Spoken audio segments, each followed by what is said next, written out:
Muchísimas gracias, ecuatorianos. Vale mencionar que en el caso del binomio hemos ganado con más de 1 millón de votos de diferencia frente a los que están disputando el segundo lugar y hemos logrado más de 50 asambleístas en la Asamblea Nacional, 50 curules, lo que evidentemente vuelve a ratificar que somos la primera y principal fuerza política del territorio ecuatoriano. Así que estamos contentos por esta presencia, por este triunfo, de haberse mantenido el método D'Hondt por sobre el Webster. La victoria hubiera sido muchísimo mayor. En todo caso, tenemos el principal bloque de asambleístas en la futura Asamblea Nacional, con expectativas a que pueda crecer un poquito más en función de las actas que están pendientes. Así que estamos muy contentos con estos resultados y, como lo dije antes, asumimos este desafío hacia las necesidades del pueblo ecuatoriano, hacia la dinámica que requiere el siglo XXI, una acción política mucho más innovadora, mucho más dinámica, mucho más rápida, eficiente, que permita solucionar los problemas de forma urgente que tiene el pueblo ecuatoriano. Un elemento adicional que yo quisiera recalcar es que los resultados del 7 de febrero nos demuestran de que aproximadamente el 70% del Ecuador optó por opciones vinculadas a la justicia social y a la prosperidad, en donde se busca, a través de un gran bloque que representan el progresismo, la unidad plurinacional y la socialdemocracia, plantear un proyecto de país que supere las malas prácticas del neoliberalismo bancario al que nos ha venido acostumbrando el gobierno de Lenín Moreno. Yo creo que el 7 de febrero el país, el Ecuador, tuvo una victoria popular que se refleja por este gran consenso amplio, con 70% de la población votante optando por esta gran coalición, este gran bloque histórico que representan el progresismo, la unidad plurinacional y la socialdemocracia en el Ecuador. Esto es muy importante y demuestra de que la gran mayoría del país no quiere seguir por la ruta del neoliberalismo, no quiere seguir por la ruta de la bancocracia, no quiere seguir privilegiando los intereses de unos pocos en desmedro de las grandes mayorías. Un tercer elemento clave que es importante comunicar es que hacemos un llamado a todos los actores políticos involucrados en este proceso electoral, que tengamos paciencia, que actuemos con prudencia. Hacemos un llamado a la no violencia, a mantener la situación en paz y que todos los elementos que quedan pendientes por resolverse en materia electoral se realicen de conformidad con el Código de la Democracia y los mecanismos institucionales previstos. Así que estamos totalmente abiertos a colaborar en que este proceso se siga llevando adelante y que se lo haga con la máxima transparencia del caso, respetando la voluntad popular.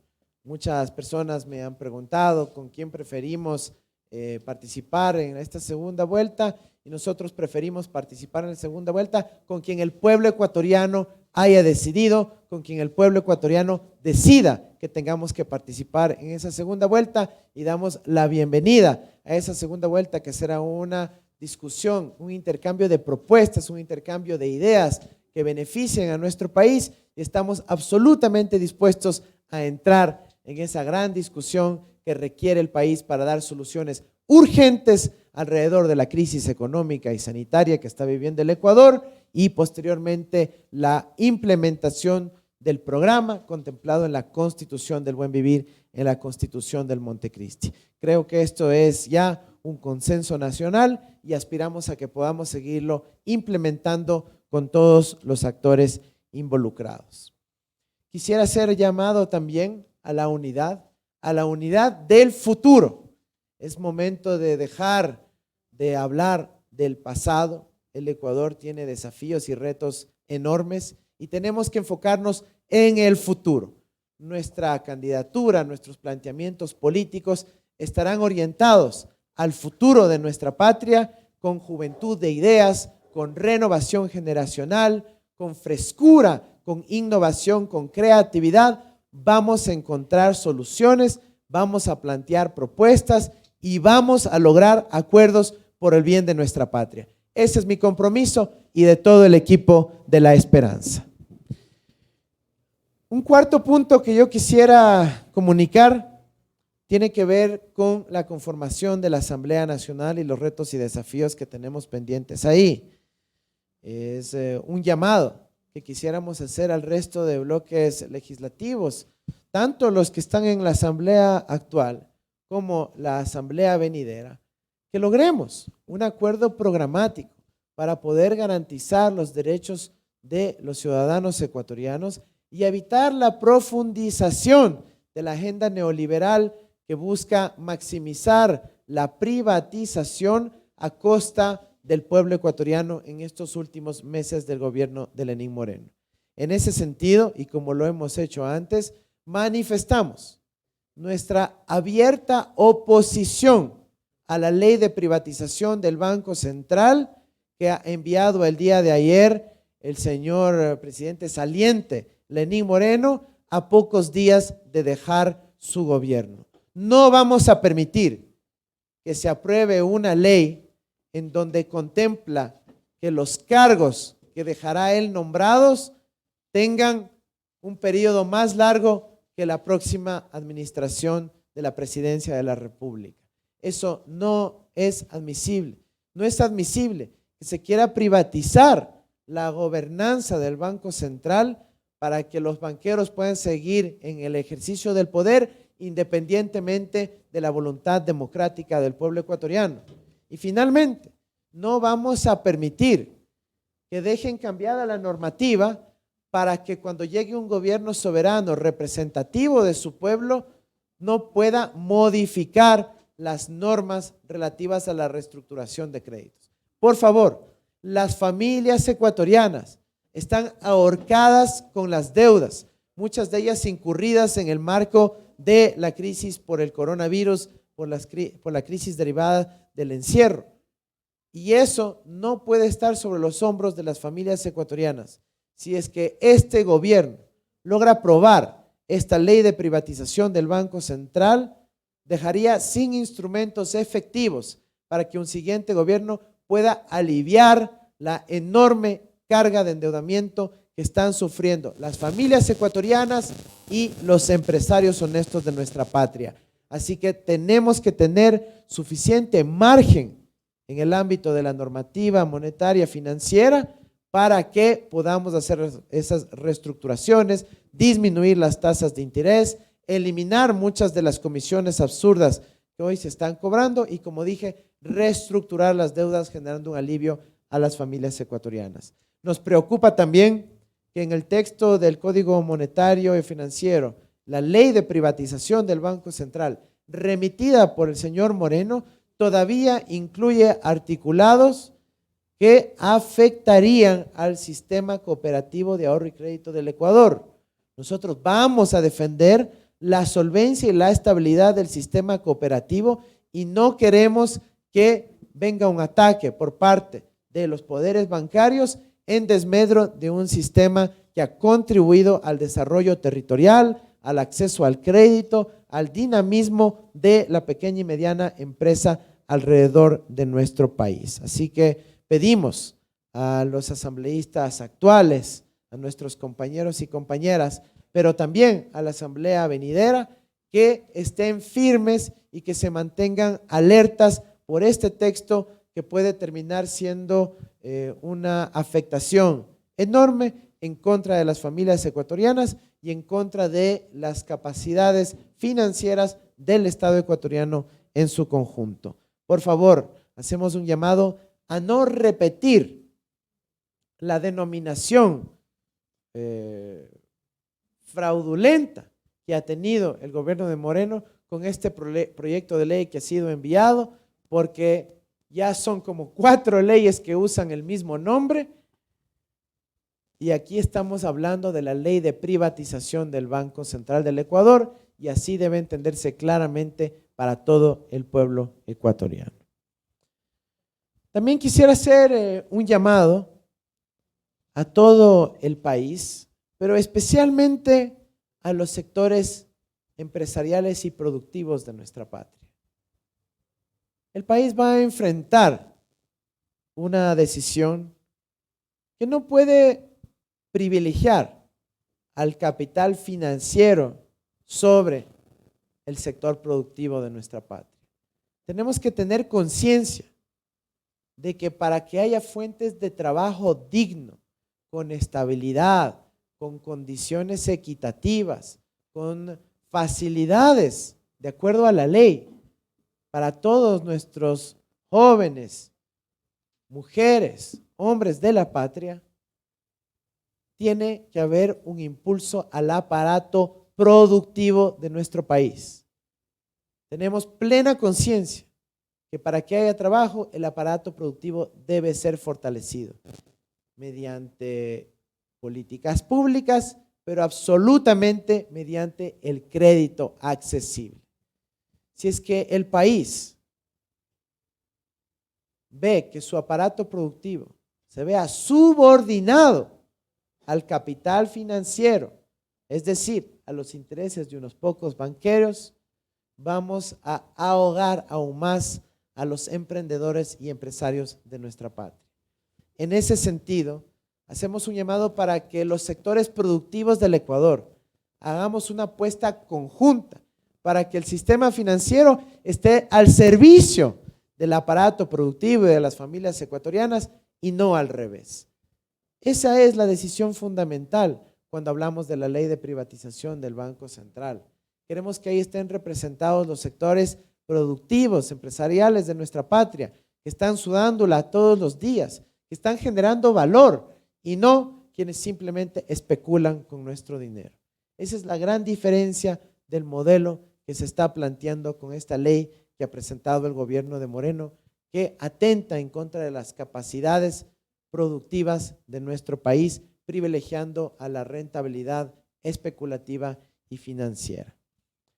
Para el capital productivo y en línea con nuestra propuesta de traer más dólares al Ecuador, hemos hecho ya la propuesta, pero ahora la hacemos con más contundencia y más fuerza del contrato de certidumbre económica. Lo que quiere el empresariado ecuatoriano es que no haya tanta volatilidad normativa, que no haya volatilidad en el cambio de la legislación tributaria, que no haya tanto cambio en ordenanzas, que no haya tanto cambio en las tarifas y las tasas arancelarias. Por eso nosotros proponemos este contrato de certidumbre económica, en donde también se incluirá, por ejemplo, la estabilidad tributaria y la tarifa fija en materia de electricidad para proyectos de inversión contemplados en los contratos de certidumbre económica. Pero este contrato incluye una contraparte, y es que la empresa que suscriba dicho contrato también se compromete a tener metas de generación de empleo, de valor agregado, de transferencia de tecnología, de capacitación a sus trabajadores y ojalá hasta metas de exportación. Así ambas partes tendrán certidumbres. El Estado tendrá certidumbre de que la empresa efectivamente está generando trabajo y contribuyendo al desarrollo del país. La empresa tendrá certidumbre de que no se le cambiarán las reglas de juego en el camino, y eso genera certidumbre para los trabajadores que podrán tener estabilidad, que podrán tener oportunidades y que podrán a su vez invertir en adquirir bienes como una casa, un vehículo y activos en el largo plazo. Eso va a permitir que la economía salga a flote, que los dólares, los capitales que están en el exterior vuelvan a nuestro país con una serie de incentivos, de certidumbre que nos dé tranquilidad a todas las partes. Esa es una apuesta fundamental que junto a la certidumbre que nos da el fortalecimiento de la dolarización, con la entrada de dólares desde el exterior a nuestro país, nos va a dar tranquilidad y estabilidad para el tiempo venidero en el gobierno del futuro, en el gobierno de la esperanza. Y finalmente, quisiera hacer un llamado de acuerdos elementales alrededor del desarrollo de la campaña en los próximos 2 meses. Queremos una campaña limpia, una campaña inclusiva que contemple a los jóvenes, a las mujeres, a los grupos vulnerables de nuestra sociedad, al empresariado comprometido con el desarrollo del país, a los ecuatorianos y a las ecuatorianas de las distintas regiones, a los pueblos y nacionalidades indígenas, al pueblo afro y al pueblo montubio, que estén involucrados en la campaña, que esta no sea una discusión simplemente entre 2 personas o entre grupos de élite, sino que sea una campaña inclusiva que contemple todas estas preocupaciones de los distintos sectores de nuestra sociedad y que sea una campaña que se base en propuestas. Hemos sido víctimas durante las últimas semanas de una intensa campaña sucia, en donde se ha desinformado abiertamente al pueblo ecuatoriano, donde se han inventado videos y acusaciones totalmente falsas, incluyendo una que acaba de ser desmentida por los medios internacionales del supuesto financiamiento de un grupo colombiano. Eso nosotros no lo vamos a aceptar, rechazamos categóricamente la campaña sucia y peor aún, cuando noticias falsas logran penetrarse como si fueran noticias auténticas en los medios de comunicación. Hacemos un llamado a que actuemos con responsabilidad.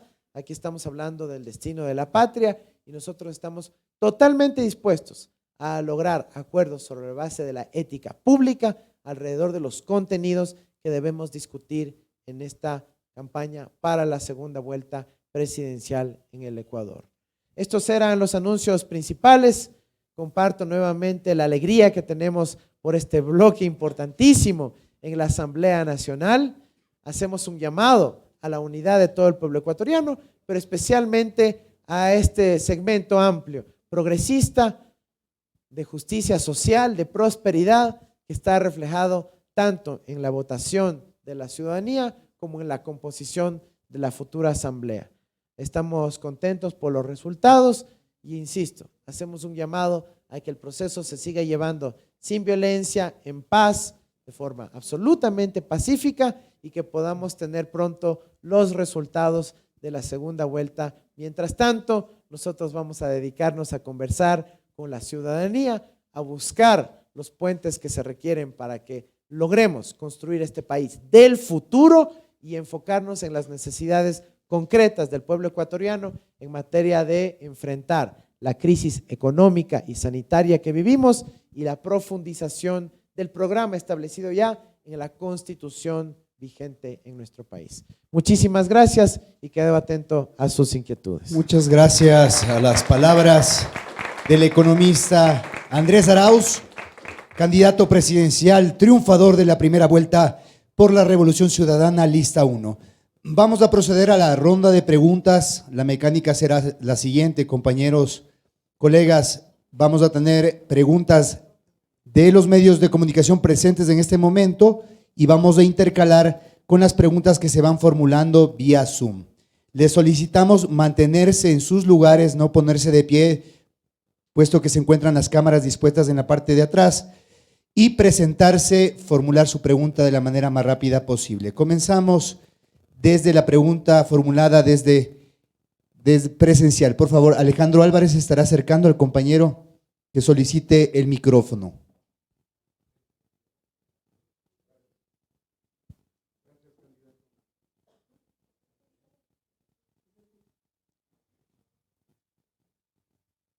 Gracias, candidato a asambleístas electos. Usted dice que se opone o se van a oponer, mejor dicho, el bloque legislativo actual de la Revolución Ciudadana a este proyecto de reforma al Código Orgánico Monetario y Financiero. ¿Cómo lo va a hacer si para aquello se necesita una mayoría legislativa con la que no necesariamente cuentan solo ustedes y tienen que hacer alianzas? Eso por un lado. Y respecto a la segunda vuelta electoral, quisiera saber ¿con qué movimientos o partidos políticos piensa hacer acercamientos desde hoy para atender esos puentes con miras a la segunda vuelta electoral? Gracias. Bueno, a la interna de nuestro movimiento ya está emitida la instrucción para que podamos ampliar acuerdos legislativos y programáticos con las nuevas fuerzas a ser representadas en la Asamblea del futuro. Estamos hablando fundamentalmente de las fuerzas que representan a la unidad plurinacional y a la socialdemocracia, pero a muchos movimientos locales también que están representados en el pleno del legislativo de nuestro país. Así que las conversaciones ya han iniciado y pronto pues ojalá podamos comunicar resultados muy positivos que dotarán de certidumbre y gobernabilidad a nuestro proyecto político a partir del 14 de mayo, que empieza la acción legislativa, y el 24 de mayo, que inicia la acción ejecutiva. Así que esas son novedades importantes para nuestro país y aspiramos que se recoja esta buena voluntad, este rol, esta responsabilidad que tenemos que asumir como la principal fuerza política del Ecuador en lograr la unidad de un bloque que busque un programa común alrededor de la justicia social, de la prosperidad, de los valores constitucionales reflejados en la Constitución de Montecristi.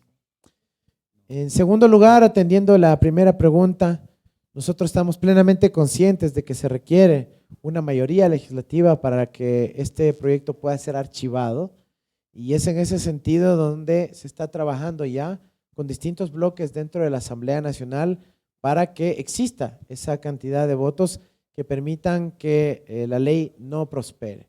Recordemos que un texto idéntico ya fue presentado en noviembre del 2019 y la Asamblea Nacional ya archivó el texto idéntico respecto a la privatización del Banco Central en su momento. Así que creemos que hay condiciones en la Asamblea y condiciones históricas, además, para que esto no prospere ahí en la Asamblea actual. Hacemos un llamado a todas las fuerzas legislativas de la Asamblea Nacional vigente de que pongan atención a los contenidos de ese texto e impidan que pueda ser procesado por la Asamblea actual, ya que si es que inclusive contempla modificaciones a través del veto presidencial, van a insistir en el texto original, que es de privatización del Banco Central del Ecuador.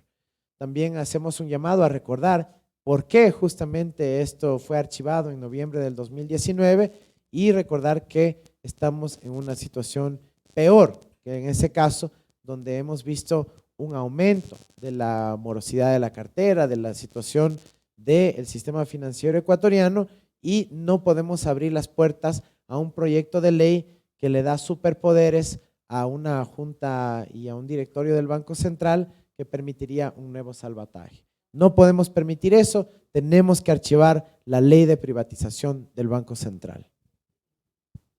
Tenemos la siguiente pregunta de forma telemática. Nos saluda Agustina Bordigioni, ella es representante del diario La República y los seminarios La Opinión y La Voz de Sud de Argentina. Te escuchamos, Agustina.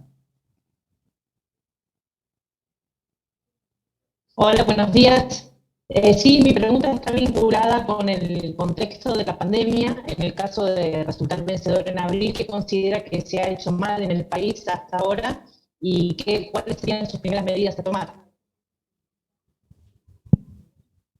El Ecuador tiene la tasa de mortalidad en exceso más alta del mundo después del Perú. Eso refleja muchas cosas. Evidentemente, cómo ha prevalecido la muerte en nuestro país ante una política gubernamental del sálvese quien pueda.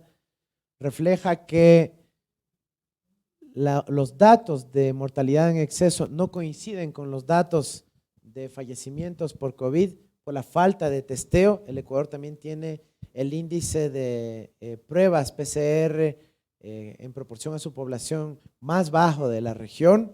Eso también es muy cuestionable y demuestra la incompetencia y negligencia del gobierno actual respecto al manejo de la pandemia. Pero adicionalmente hemos visto la poca gestión alrededor del acceso a la vacuna, de apenas 4,000 vacunas que llegaron, 8,000 dosis, que tristemente fueron concentradas en la élite política de nuestro país, sus familiares, y en no atender al personal de primera línea que efectivamente lo requiere con urgencia. Así que nosotros creemos que la emergencia sanitaria que vive el Ecuador requiere una política proactiva, contundente, en términos del acceso a la vacuna.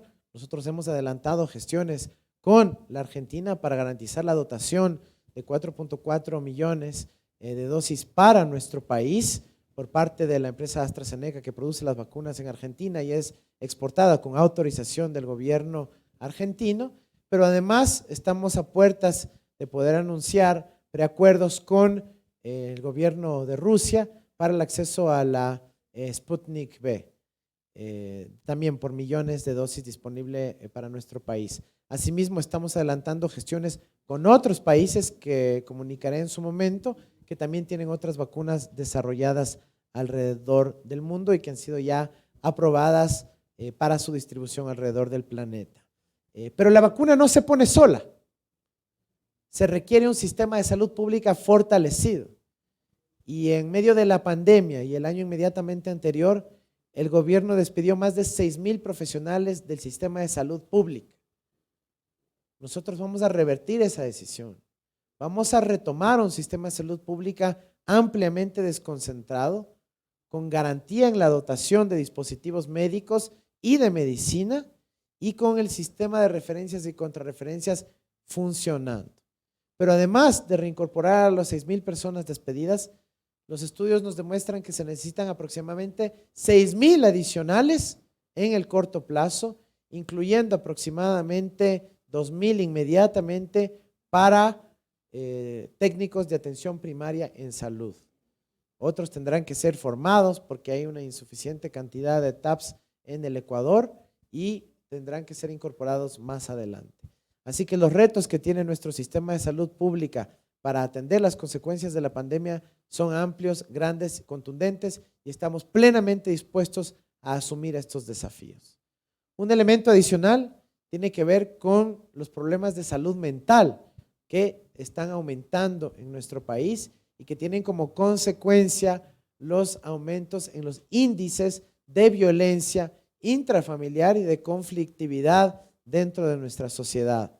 Hemos visto, por ejemplo, un aumento triste en el nivel de suicidios en el Ecuador en el contexto de la pandemia. Por ende, la salud mental será también uno de los ejes de intervención prioritaria para poder combatir los efectos de la que hoy incluso se llama sindemia, ¿no? La pandemia del virus y la pandemia de la salud mental se juntan en esta sindemia que está viviendo el planeta y, por supuesto, los países de nuestra América Latina. Muy bien, vamos a dar paso a una nueva pregunta que se realiza por parte de un medio radial presencial. Adelante. Señor Arauz, buenos días. Varias preguntas de lo que usted ha desarrollado esta mañana aquí. El líder de su partido dice que prefiere al señor Lasso. Usted ha dicho que cualquiera de los que salga elegido para esta segunda vuelta. Ha hablado de recursos que van a llegar. ¿Esos recursos de dónde vendrán? ¿Del FMI, de la China? ¿De dónde vendrán esos recursos? Usted ha hablado de acuerdos progresistas y socialdemócratas. ¿Con quiénes va a acordar? Si nos puede hacer un poco más puntual. De repente con la izquierda democrática, socialdemocracia. De repente con el mismo Pachacuti. Acordarán con Creo. Y un poco más de preguntas que se quedan, por favor, aprovechando esta oportunidad. Gracias. Gracias. A ver, comencemos por la pregunta sobre los recursos económicos. Para las acciones inmediatas que tiene que desplegar el Estado ecuatoriano para resolver o por lo menos contribuir a dar soluciones a la crisis económica y sanitaria que estamos viviendo, hay los recursos. tenemos en liquidez disponible como Estado ecuatoriano más de 8.000 millones de dólares en el Banco de Basilea, en Suiza, y esos recursos serán apalancados para contribuir al financiamiento estatal y asumir los desafíos urgentes que tiene la familia ecuatoriana, tanto en materia económica como en materia de salud. Eso es como financiaremos los recursos inmediatos.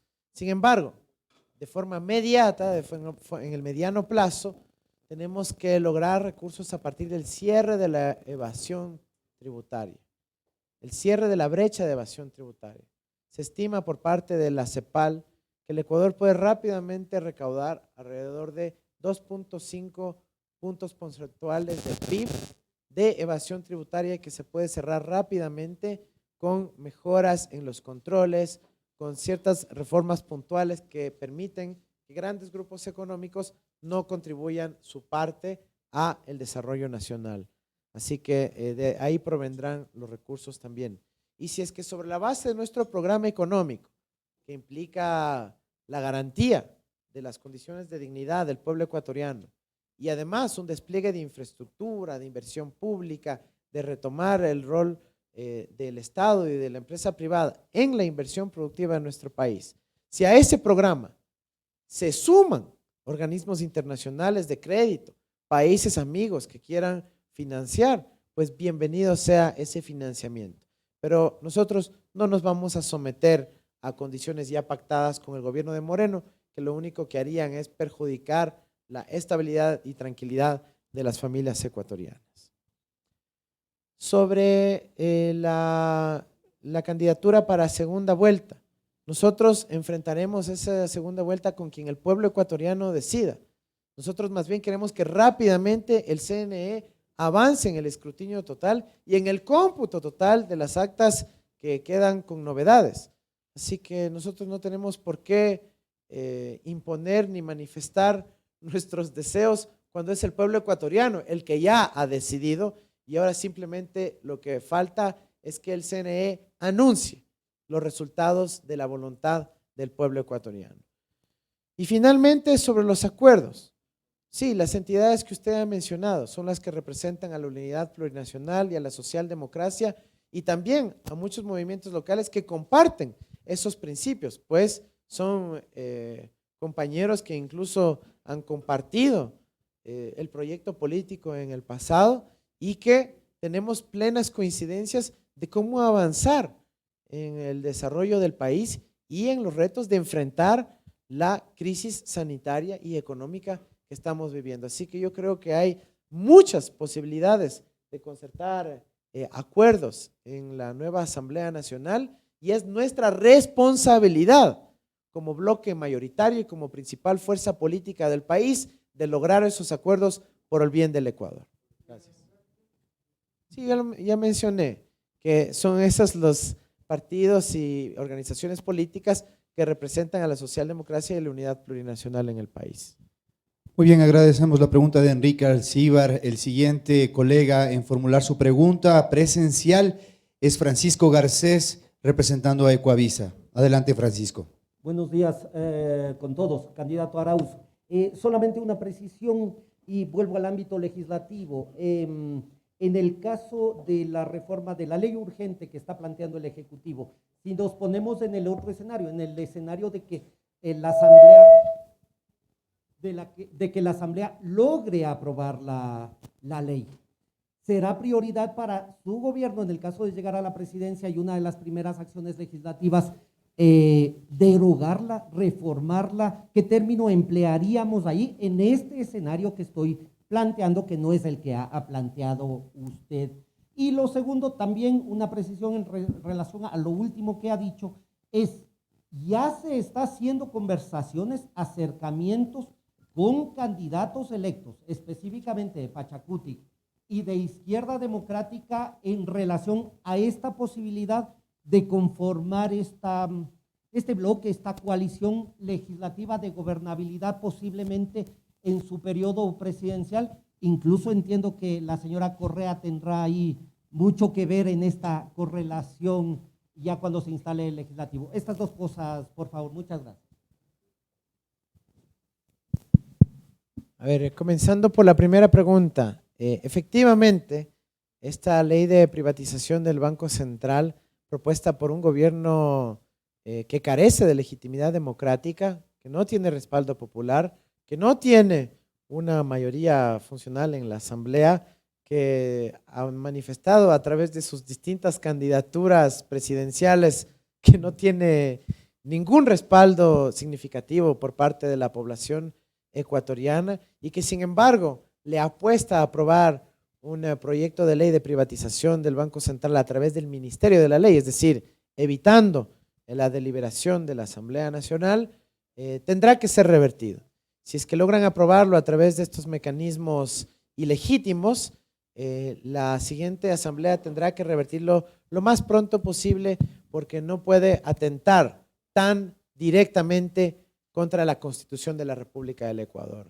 Recordemos que este proyecto de ley tiene ya acciones constitucionales que han sido presentadas tanto por el propio bloque de asambleístas como por organizaciones de la sociedad civil, porque atenta directa y expresamente en contra de los artículos 302 y 303 de la Constitución de la República.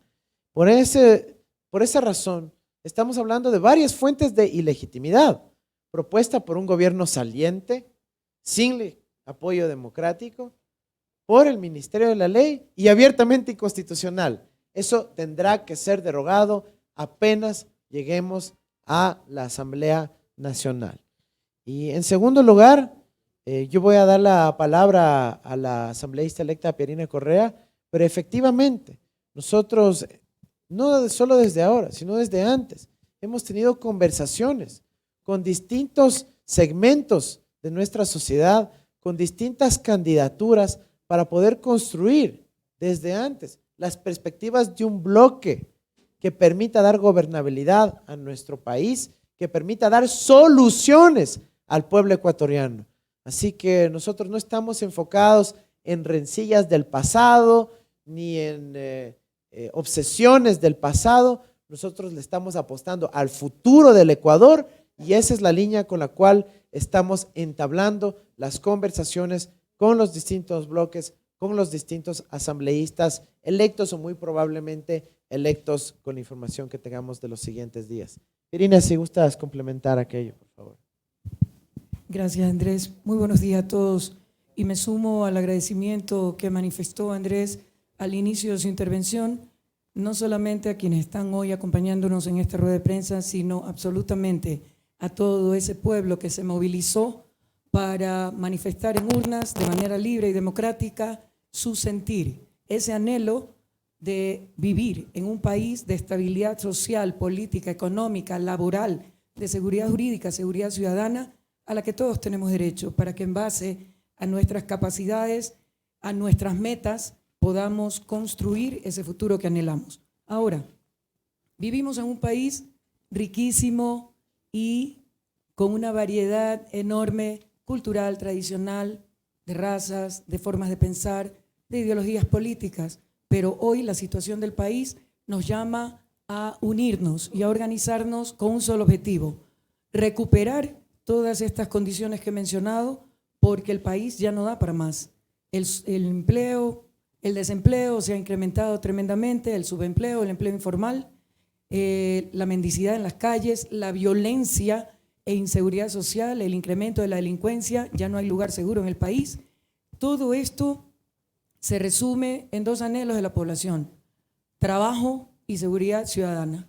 Trabajo para labrarse dignamente, ese ingreso que todos necesitamos para cubrir gastos de nuestras familias, para tener un ahorro, para tener acceso a educación, salud, entre otras cosas, pero también seguridad ciudadana para que no se nos lleven el producto de tanto esfuerzo e inclusive en más de una ocasión, la vida. Por lo tanto, el llamado es a todos los sectores, a todos los sectores. Con el método de Webster vamos a tener una asamblea bastante atomizada y fue hecho a propósito justamente para evitar que un solo movimiento, en este caso nosotros que habíamos sido ya ratificados como primera fuerza política del país en las elecciones seccionales 2019, en las que demostramos con todas las circunstancias adversas que efectivamente nuestro proyecto, nuestra propuesta seguía teniendo tanta o más validez que cuando fue originalmente propuesta y presentada por Rafael Correa allá en el 2006. Ahí hubo una manifestación clara y evidentemente nos convertimos en un peligro. Por tanto, cambiaron el método que impide a cualquier organización política de ámbito nacional por sí sola tener una mayoría completa. No es imposible, pero sí es altamente improbable por la diversidad de propuestas y la cantidad de candidaturas que han participado en esta lid. Por lo tanto, ratifico lo que ha dicho Andrés. Nosotros hacemos un llamado a trabajar por un solo objetivo, porque lo bueno o malo que pasa en el país será lo bueno o malo que nos pase a todos los ecuatorianos. Y yo creo que si somos coherentes con lo que siempre decimos, estamos aquí para trabajar por el pueblo ecuatoriano, estamos aquí para trabajar en representación del pueblo ecuatoriano, y si el anhelo es el que he mencionado, pues qué mejor que ser coherente con eso y sumar esfuerzos. Sumar esfuerzos no quiere decir darle la espalda o renegar de nuestra forma de pensar. Yo creo firmemente en el diálogo, en una base de respeto para todas las formas de pensar y sentir, más allá de si coinciden o no con la nuestra. Por tanto, me ratifico en ese llamado a la unidad. Hoy más que nunca necesitamos de que todos los sectores productivos, sociales, políticos, religiosos, culturales, zona rural, zona urbana, mujeres, jóvenes, mayores, hombres, absolutamente todos, primero somos ecuatorianos, se supone que queremos lo mejor para nuestro país y ese discurso hay que aterrizarlo en realidades. Por lo tanto, entrar en un plano de confrontación continua, entrar en un plano de tira y afloje, simplemente lo que hará será estancar las acciones que debemos tomar. Y hoy es responsabilidad de todos y de manera especial de la Asamblea Nacional, dos cosas.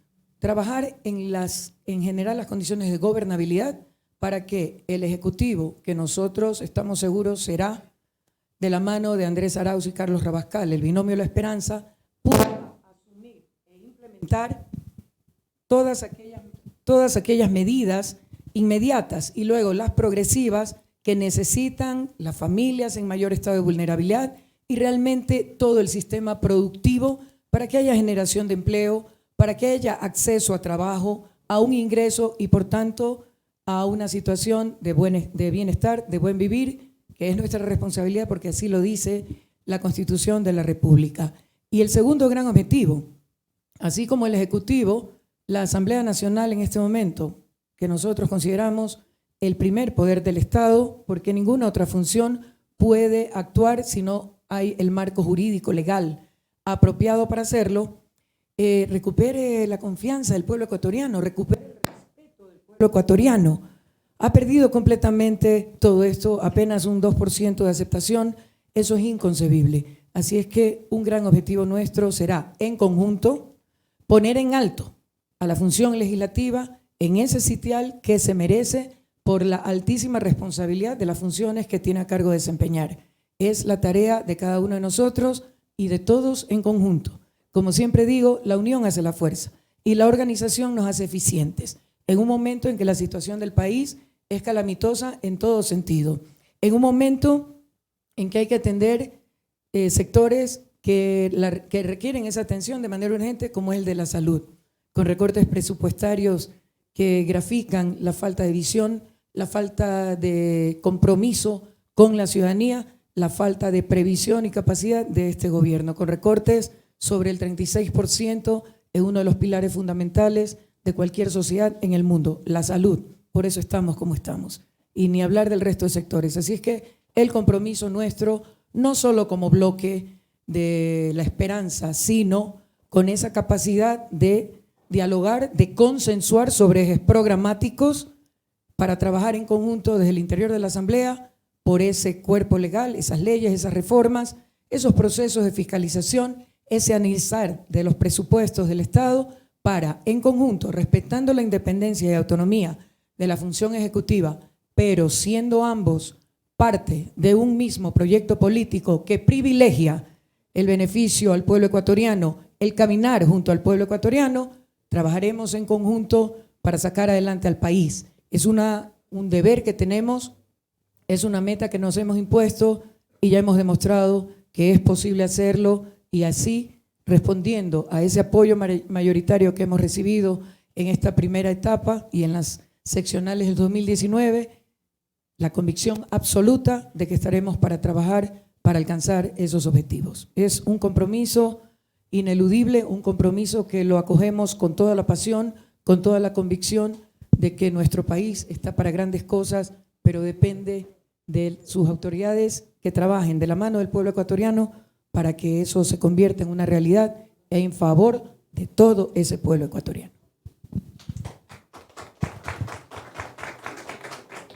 Bien, de esta manera concluimos. Tenemos una pregunta más, por favor. Una pregunta más, compañero de Televicentro, por favor.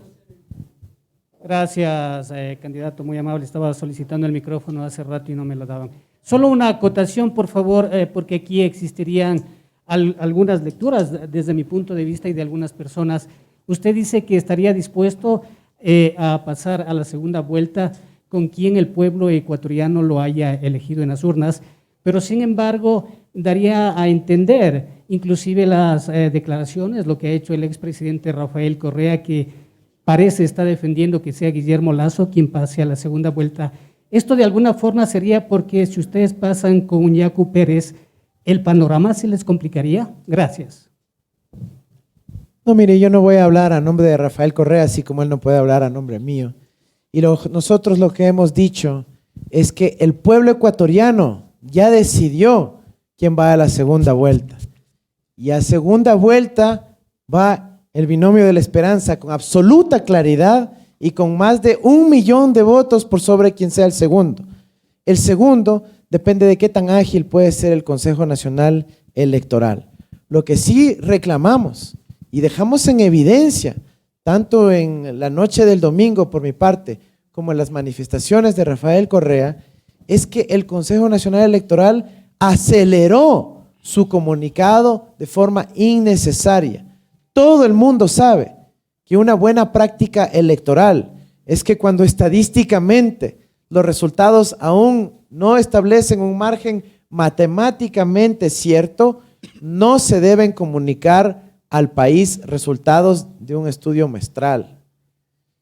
Y lo que ha presentado él, en este caso en la plataforma Twitter, es un cálculo que demuestra de que hay muchas actas pendientes de contarse todavía y que predominantemente están en áreas en donde una de las dos candidaturas tiene una ventaja mayor y que con mayor probabilidad tiene la posibilidad de que sea esa otra candidatura la que conste en el resultado final. Yo creo que es una apreciación que lo puede hacer cualquier persona con formación en estadística básica y que pueda entrar a revisar los resultados de las actas ya contabilizadas y que están pendientes por contabilizar. No, en absoluto, en absoluto. Es más, yo creo que el pueblo ecuatoriano podrá realizar, si es que entra Yacu Pérez a la segunda vuelta, un proceso de definición dentro del marco de una tendencia a la cual ya me referí, en donde está representado el progresismo, la unidad plurinacional, el objetivo de construir un Estado plurinacional e intercultural, junto con la socialdemocracia. Yo creo que esa es la gran decisión del pueblo ecuatoriano del 7 de febrero, y si es así, pues qué bueno, y si no, también, no hay problema. Nosotros estamos listos para intercambiar propuestas, presentar nuestra posición y contrastar de que aquí estamos listos para gobernar el Ecuador. Sí sabemos cómo hacerlo, tenemos capacidad para gobernar y para también lograr los acuerdos que requiere con urgencia el pueblo ecuatoriano. Muchísimas gracias. Concluimos esta rueda de prensa desde la casa de campaña ubicada en la avenida Eloy Alfaro, norte de Quito, del candidato de la lista 1, triunfador en la primera vuelta electoral. Agradecemos a los medios de comunicación presentes, tanto de forma presencial como digital. Soy César García, nos vemos en una próxima transmisión. Gracias.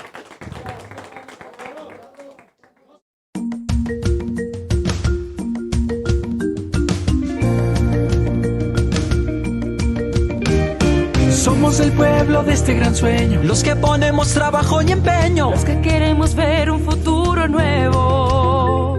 Somos la patria hoy olvidada. Choferes, taxistas, los vende agua. Afros, indígenas, cholos, montubios a sangre brava. Nosotros somos el pueblo y lo tienes que saber. Ya tenemos presidente, mi presidente Andrés. Ya tenemos presidente, mi presidente Andrés. Los de la clase antes olvidada. El chiro que fía y siempre te paga. Flaco que vende en la esquina naranja helada. La empleada que fue finalmente afiliada. El man que en la roja limpia la ventana. La Bessie que se esfuerza y nunca para. Nosotros somos el pueblo y lo tienes que saber. En la 1 hay presidente, mi presidente Andrés. En la 1 hay presidente, en la 1 está Rafael.